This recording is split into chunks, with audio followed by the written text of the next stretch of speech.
Ameenpur municipal పరిధిలోని చక్రపురి కాలనీలో survey నంబర్లు 126, 127, 128, 129, 130, 135, 136, 137, 152 మరియు హుడా లేఅవుట్ పార్క్ స్థలంలో అక్రమంగా 4 ఇండ్ల నిర్మాణాలు చేపట్టారని, ఈ అక్రమ నిర్మాణాన్ని వెంటనే ఆపాలని జిల్లా కలెక్టర్ కార్యాలయంలో ప్రజావాణిలో జిల్లా ప్రధాన కార్యదర్శి చిన్న ముదిరాజ్ అలియాస్ బాలమురళీకృష్ణ జిల్లా కలెక్టర్కు ఫిర్యాదు చేయడం జరిగింది.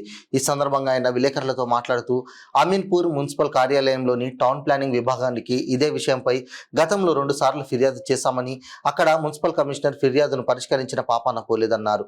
అందువల్ల జిల్లా కలెక్టర్కు చక్రపురి కాలనీలో జరుగుతున్న అక్రమాలను దృష్టికి తీసుకురావడం జరిగిందన్నారు. ఈ కబ్జాదారులపై వెంటనే చర్యలు జరిపేలా అప్రూవల్ లేఅవుట్లోని పార్కు స్థలాన్ని పరిశీలించి పార్కులోకి చొరబడి కడుతున్న 4 ఇండ్లను కూల్చివేసి అక్రమంగా కట్టడాలు చేపట్టిన వారిపై తగు చర్యలు తీసుకోవాలని వినతిపత్రం అందజేయడం జరిగిందన్నారు.